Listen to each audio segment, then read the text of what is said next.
Mr. Chair, just before we get started, just before 9:30, I'm just going to confirm the members I do see in the session. I see Councillor Santos, Councillor Paleshi, Councillor Bowman, Councillor Willens, Councillor Singh, and Councillor Dillon, and Member Jane. We do have regrets from Member Ali and Member Zaman. And Mr. Chair, it is 9:30 and we can proceed.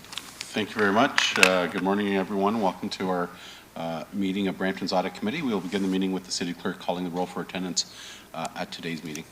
Members of committee, I will call your name. Please indicate your presence. Councillor Santos. Present. Councillor Willens. Present. Oh, we heard you, Councillor Willens, but you're breaking up again. Councillor Paleshi. Present. Good morning. Thank you. Good morning. Councillor Bowman. Present. Thank you. Councillor Singh. Present.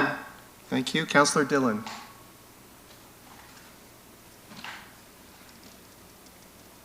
Councillor Dillon.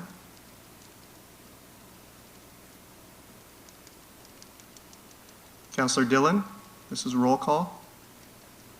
So, Mr. Chair, I do see Gurpreet Singh present, but I have asked 3 times, so he will be recorded as being absent. And Chair Medeiros is present. And Member Jane. Present. Thank you. Mr. Chair, you do have a quorum. Okay, thank you very much. Our next item is approval of the agenda. Does any member wish to add a business item for today's meeting? My apologies, I don't have. Okay, so we have no one. So I do have a motion. We have a motion moved by Councillor Bowman to approve the agenda. Is there anyone opposed? I see none. Motions carry. Our next declarations of interest. Do any members have a declaration of pecuniary interest under the Municipal Conflict of Interest Act for any matter to be considered on today's agenda? Okay, I see none. The clerk will so note for the meeting minutes. And we go now to our consent agenda. I'll start reading the relevant agenda items and members can identify any items to be held for debate. Staff report item 6.1, internal audit work plan status update. In consent. Item 6.2, staff report regarding update of internal audit charter and audit committee terms of reference. Hold, please. Held. Item 6.3, staff report regarding corporate fraud prevention hotline update, Q1. In consent. Item 6.4, staff report regarding corporate fraud prevention policy updates. Hold, please. Item 6.5, staff report regarding status of management action plans, Q1. In consent. Item 6.6, staff report regarding realty services gap analysis. Hold, please. Okay, so we have held items 6.2, 6.4, and 6.6, and I believe I do have a motion moved by Councillor Paleshi, and I'll hand it over to the City Clerk to administer the vote. Members of committee, please indicate your in favor or opposition to the consent motion for the 3 items being added. Councillor Santos. Yes. Councillor Willens.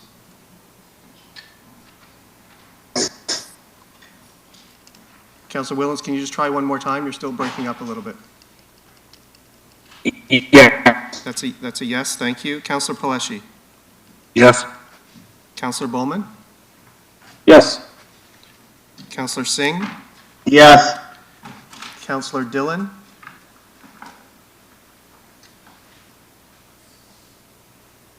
Councillor Dillon is absent. Member Jane. Yes. Chair Medeiros. Yes. That motion carries unanimously, 7-0.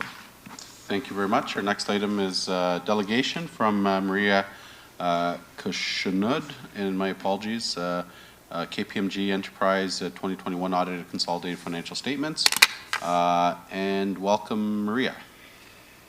Thank you very much, Mr. Chair. Could somebody please put the presentation up? I think it was Peter was going to help me with that. Yeah, good morning, Maria. We're just going to bring it up here momentarily. Thank you.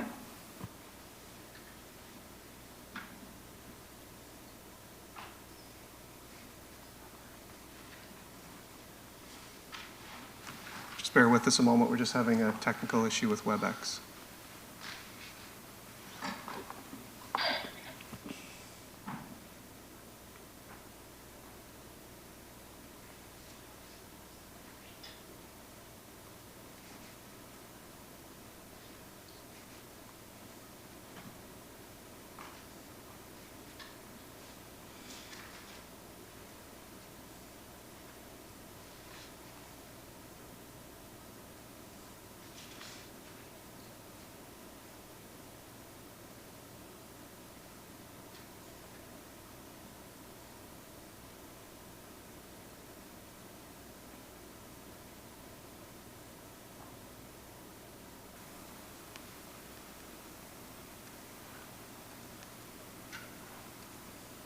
It'll just be a moment. WebEx is not recognizing some of our files to open.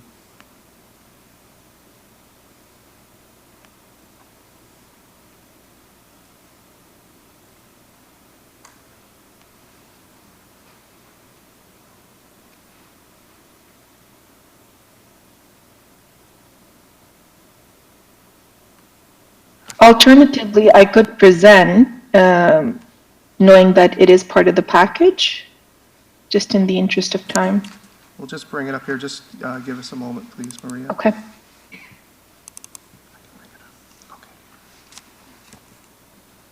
We're just going to try a contingency.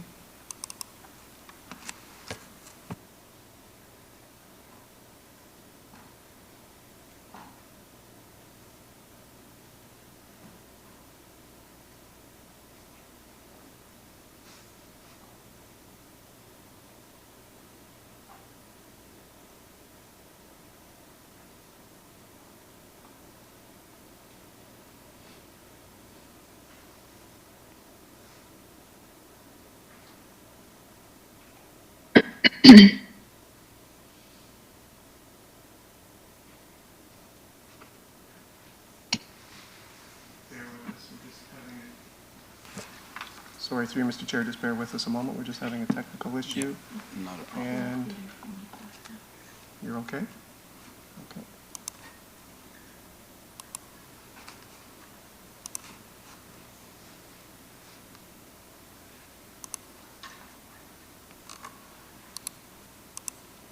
Giving you back presenter.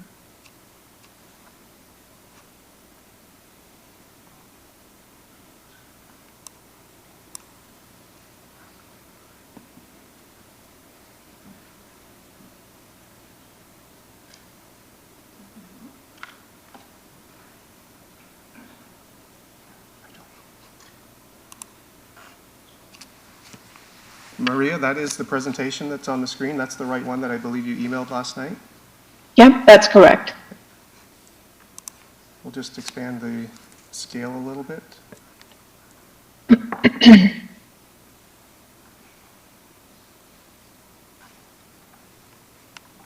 Okay, perfect. Thank you. And thank you for having me here today. I'll take you through our audit findings report, and in the interest of time, I'll take the report as read, and I'll highlight the key items in our report. Please feel free to ask any questions that you have. I'd be happy to address your questions towards the end of the presentation. With that, if we can flip to page 3. So this is required communication. We've highlighted our audit quality framework for you. Our audit quality is of utmost importance to us, and we make sure that we're bringing the highest level of audit quality to all of our audits. There is an extensive framework that helps us in achieving this, and staying independent and objective is at the very top of this framework. We've provided some links here on this slide. So on the top right corner, you'll see there's a link to a transparency report. So please take a read when you have time. With that, we'll move on to page 4 of our report. So page 4 is the audit highlights slide. The purpose of our presentation today is to highlight the result of our audit of the financial statements of the Corporation of the City of Brampton for fiscal 2021. At this point, we've completed substantially all necessary audit procedures to support the audit opinion that is attached to your financial statements. The items noted as pending are standard items that were noted due to the timing of the financial statement approval process, and for our communication with the Audit Committee. We've also noted here some other items for your attention, including that there were no significant changes to our audit plan, which was originally communicated to you. In addition, we did not identify any control deficiencies that we determined to be significant deficiencies in internal control over financial reporting. We've also noted here that there was one audit difference, which was corrected by management, and I'll come back to this later on in my presentation. There have been no changes to the accounting policies this year, and we're satisfied with the reasonability of the accounting estimates that are applied in the financial statements for the city. Final comment on this slide is that we continue to stay independent with respect to the city as required by our professional standards. With that, if we can flip over to page 6. Pages 6 to 8 cover our considerations related to the impact of COVID-19 pandemic. As you know, there were some lingering implications in 2021. This includes our audit procedures related to Safe Restart funding and related disclosures. In addition, our audit continued to be performed in a virtual environment due to the gradual transition towards in-person interaction this year. There were no concerns noted in this regard. It's just some information for your benefit. And also note that we were able to complete our audit without any issues. Moving on to page 9. So in our audit plan, we had communicated to you that we would be completing the required audit procedures to address the fraud risk due to management override controls and revenue recognition. These risks are not specific to the city, but they're presumed or standard risks that are incorporated in all of our audits. Based on our audit procedures performed, we did not note any issues related to these two risks of fraud.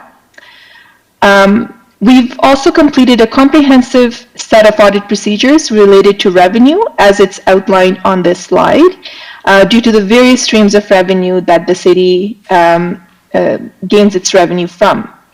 As a result of these procedures, there was one adjustment identified related to double counting of Safe Restart funding in both discretionary and obligatory reserves. Management has corrected this error, and the numbers reported in the city's financial statements reflect this correction. The related disclosures in the financial statements are also in accordance with the accounting standard requirement, and there were no other items noted that we would want to report to you in regards to city's revenue recognition. Moving on to pages 10 and 11. So pages 10 and 11 cover the estimates included in the financial statements for employee benefits and contingent liabilities. Due to the nature of these balances, we've spent some additional time to make sure that the underlying data, assumptions, and method applied for calculation of these estimated balances is reasonable. We've not noted any issues to report to you related to these balances. That takes us to page 12, and so this provides you with a summary of corrected and uncorrected audit adjustments. Just want to confirm that there were no uncorrected audit adjustments noted this year, and we've already covered the one corrected difference. And that takes us into the appendices. So in the appendices, we've included some useful information for you that you can read at your own time. The one thing that I would highlight is that there are some new standards, new accounting standards coming into effect in the near future, especially the asset retirement obligation standard, which involves a complex estimation exercise, and it might require additional management resources to implement the standard for the city. There's also a neat publication we've included in the Appendix 5 to lay out this new standard for Audit Committee, so please do take a read when you have time. With that, I'll pause in case there are questions. At this time, I don't see anybody on the board.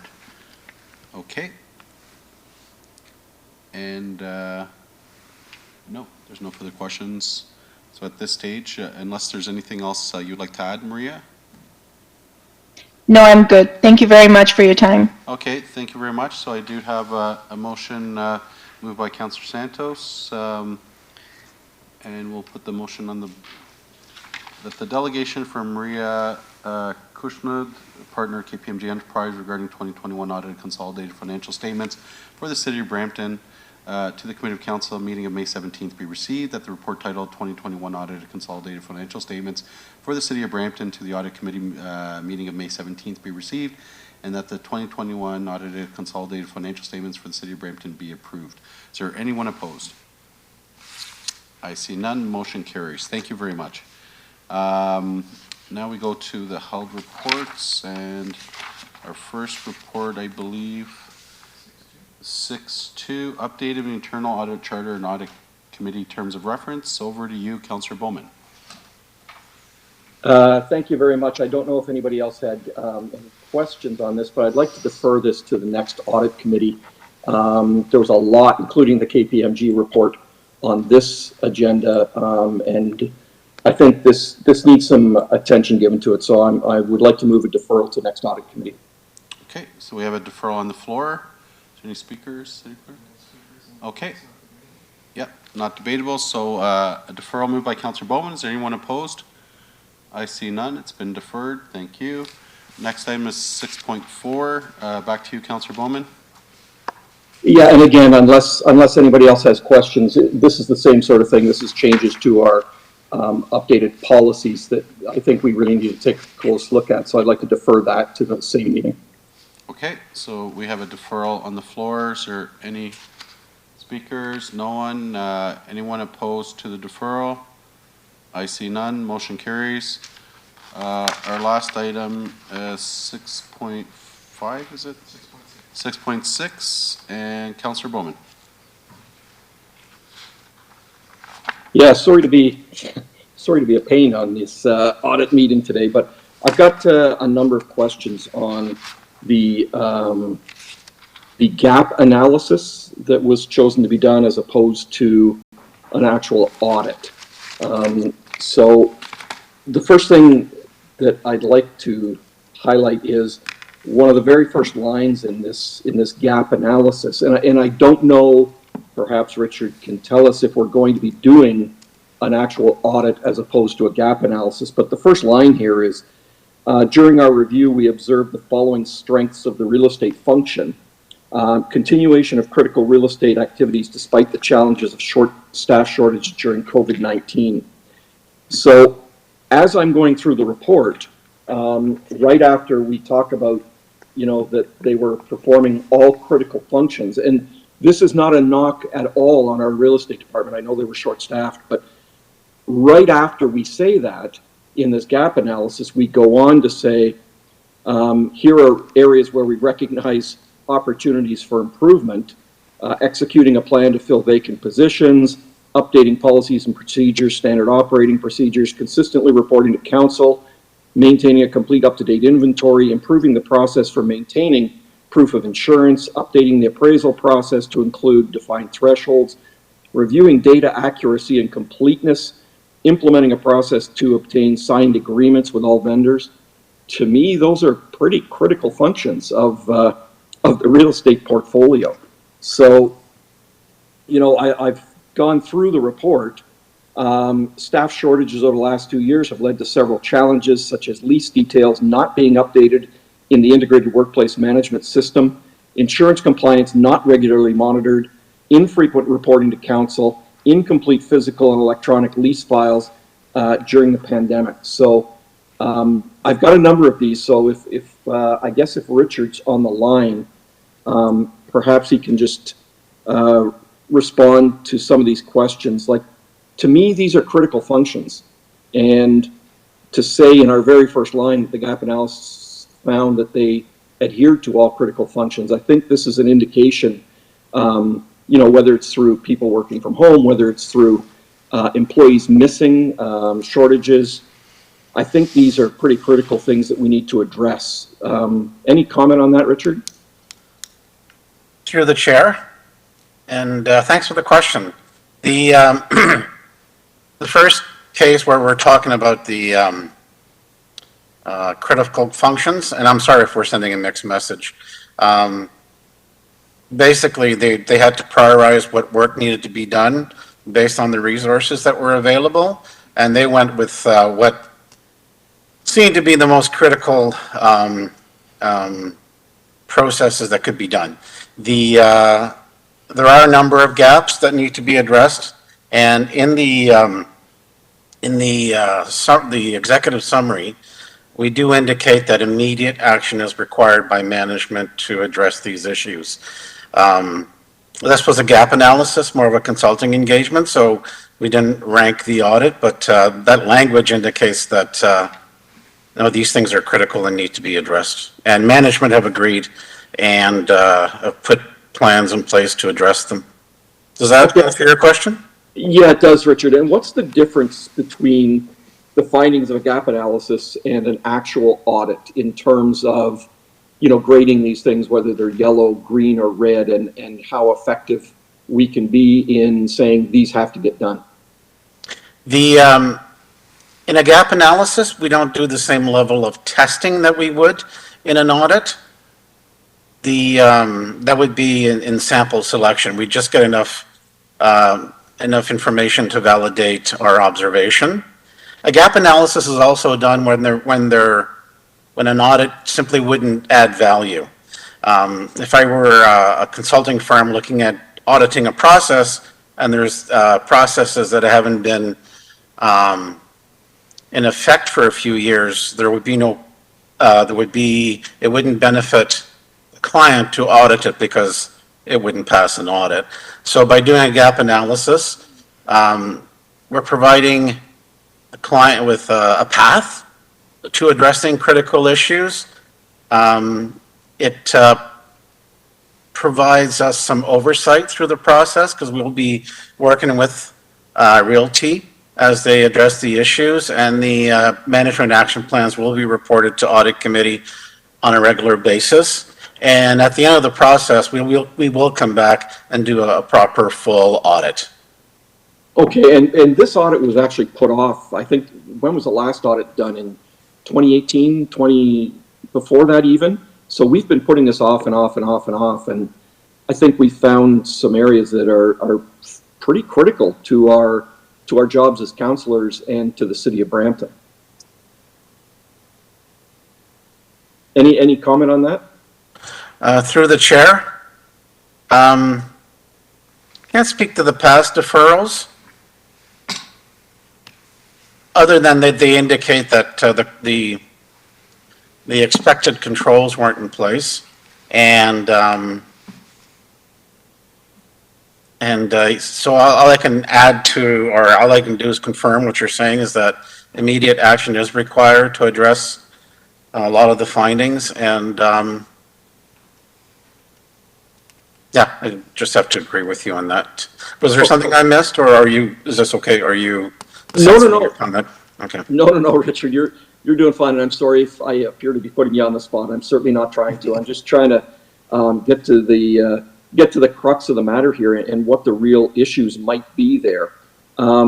If we go on to policies and standard operating procedures under the findings, objectives of the real estate areas such as acquisitions, disposals, occupancy agreements, property appraisals, etc., have not been updated since 2008, and we're talking about operating procedures, but then we go on to say that they'll get those done within 12 to 18 months.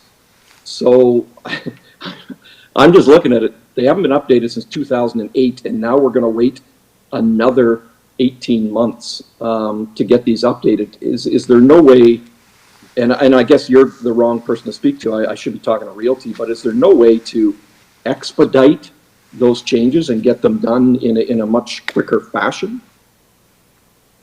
I think our commissioner would like to provide a comment. Yeah. Through the chair, Thank you. Councillor Bowman. Actually, I agree with you. I actually agree with all of the findings of the gap analysis. And one of the steps that I'm planning to take to address these in a more expedited fashion is to have staff from my office, an advisor within the Commissioner's office, assist Realty Services in getting their policies and procedures updated on a much more expedited basis than what is reflected in the report. Thank you very much. That's great. And I've just got, sorry to carry this on, but I've just got about another 3 or 4 questions with the same thing. It says Realty, this is under council report on real estate transaction. Realty services were short-staffed during COVID in 20 and 21. As a result, report wasn't presented on a quarterly basis. Staff was prioritizing other relief and nonprofit and small businesses rents. How many of those, well, I don't know if you'd be able to answer that, Diana. How many leases and rents for not-for-profits do we have with the city? Any idea? Through the chair to Councillor Bowman, I actually can answer that because we have our Senior Manager of Realty Services here, and he was able to advise that we have 42. 42, okay. And the short-staffed during 21 and or during 2020 and 2021, how many people were we short?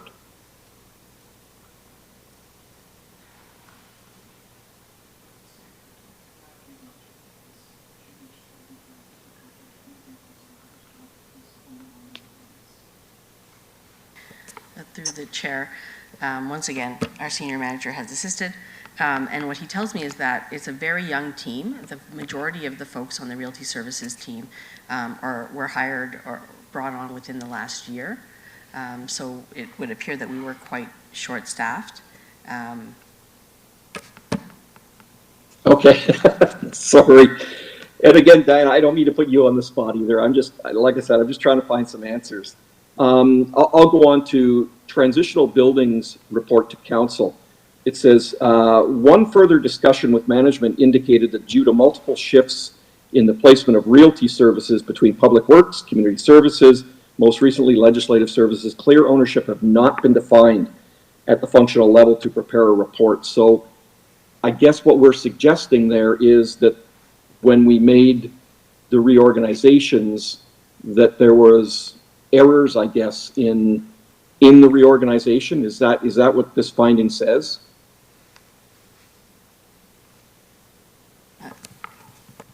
Through you, Mr. Chair, Councillor Bowman, I don't think it says exactly that. We did reorganize. We moved realty services over from community services to legislative services, and during that time we did have a bit of a flux on leadership as well, and that was also the time where we had some staff leave, and then we had a filling of those staff positions. So yes, there was some uncertainty as to direction at the time, but now we have clear direction. The real estate is under legislative services. Commissioner Seuss and I have talked at length about our plans, and we certainly have a new direction, and we certainly have work to do. So, okay, that's great to hear that it's moving forward. I like to hear that. Again, just a couple more. Maintaining up-to-date inventory lists. It says, for instance, as per the facility asset management tracker, only 12 city-owned properties were leased out, whereas per the realty tracker, facilities has more than 30 different properties leased out. Is this an IT problem that the files don't get shared back and forth between departments, or is this something that, you know, different groups aren't that closely connected to facilities, for example, so they don't have access to that? Is this fixable through an IT plan? Through the chair to Councillor Bowman. Yes, it's sort of, the answer to your question is yes to both of the things that you've said. There are some properties that are managed by Public Works. There are some that are managed by facilities. There are some that are managed by realty services. There are some that are managed by recreation. So our properties are sort of scattered all around, and different groups manage them. But what we need in our realty services department is to be able to keep an inventory of all of those. We should be the central repository of it all and be able, at the touch of a finger, to be able to identify all the properties that we have and what we're doing with them, and you know, under whose direction the property is. So what we're doing is working on a computer system that will allow us to manage all of our properties, including our leasing system. Currently, we are implementing an IT solution that is actually existing within the city, and we anticipate that will be implemented later this year, actually. But we're also going to continue to look at benchmarking and best practices amongst the municipalities and other industries that operate realty management services to see if we can layer on top of that technology and make sure that we have the best technology in place. But we do have a solution that will come on board at the end of this year to help us with that. So it's sort of, the answer to your question is yes to both of the propositions that you put forward. Okay, and carrying on with that, we also seem to have issues with accessing proper insurance policies, so I guess that could be added in for cross-functional teams to be looking at, when we rent a facility, do they have the proper insurance, and who gets to see that insurance, because we could be liable if there's not enough insurance coverage taken out, so I think that's important. I guess the second last thing I want to highlight is, again, and this goes probably back to IT, and that's editing rights are available to all staff members with no audit trail to track any edits in the system. What that essentially means is we have an open system for any of those employees who can go in, change records, and we have absolutely no idea who did it, when it was done, or why it was done. I consider that like very, very critical. So is that going to be part of that updating package with IT as well? Through the chair to Councillor Bowman, absolutely. We will make sure that the system has audit trails and is only able to be altered by those that should have those permissions. Okay, and the last thing, it says here that our discussion with management limited review indicated that due to a shortage of manpower and most of the staff working remotely, Realty Services is behind in updating physical and electronic files. I just want to make sure that that we had everything in place for all our employees, and not just in Realty, to effectively do their jobs while they were away from COVID. So again, that might be an IT kind of thing, but as far as councillors are concerned, because I can speak to my own, we had the ability to do everything that we needed to do from home or from the office, and so did our executive assistants. So I just want to make sure that that is covered in IT as well. If that didn't exist for those people to go in and update and correct all those records, that it will in the future. So through you, Mr. Chair, Councillor, you're quite right. I just want to go back and visit one of the other points you made first, and then I'll address this one, is anytime we have a record in this organization where it's a sole proprietary record, if it's one of our own files, we're okay with the no audit trail on that. But anytime any person, excluding yourself, can touch a document, there should be an audit trail. So we are going to do that through as we move through the organization for anything. So it just supports what Councillor Seuss has said, that we'll be looking at the audit trails for those documents. So thank you for bringing that up. The other piece is that part of that return to work plan is to see what work we were missing in the organization. When people were working from home, we knew we weren't doing some of the jobs in their completeness. So now when we're drawing people back into the organization, we're looking at what we've missed and how we can make sure that we don't miss that in the future and still accommodate some of the remote work. So we will be looking at that very seriously. Okay, thanks very much. And again, I'm glad we did this audit. It was put off a couple of times, so I'm glad that it was completed. Well, not audit, this gap analysis, because I think it shows some of the areas that we really need to work on to make the system not necessarily leaner, but more effective when things come to council. So I thank you guys for doing that. Richard, thank you for doing this gap analysis and working with real estate. And I think this gives us a pretty good roadmap to start traveling down over the next 6 to 12 months now. Thank you. Thank you, Councillor Bowman. City Clerk, are there any? Okay, no one else? I guess I would just follow up with that, and I'll move that the chair be heard. Thank you. Just to be crystal clear, and thank you, Councillor Bowman, for focusing on some of this, but where it talks about, again, consistently reporting to council on real estate transactions in the status of transitional buildings, does that state that there has been real estate transactions that have not been in a report to council over the last couple of years? Are there outstanding information? Through the chair to Councillor Medeiros, we just did a report to council on recent transactions Yeah. to the end of December. So we'll do another one. I think we'll aim it for sometime in June, and so we can have, from January to May presented before council goes off for summer hiatus. Okay, so we've captured everything over that sort of lag period. Yes. Okay, thank you. I don't see any further questions. I do have a motion by Councillor Bowman to receive the report. Anyone opposed? I see none. Motion carries. We've done report 7. We go to now councillor question period. Are there any questions from members of committee? I see none. Public question period. Is there any? No. Okay, we now go on to adjournment. So I do have a motion moved by Councillor Willens to adjourn today's meeting. Our next meeting is September 27th. I have a motion moved by Councillor Willens. Anyone opposed? I see none. So the motion carries. Thank you. Have a good rest of the day, everyone, and thank you to staff for today.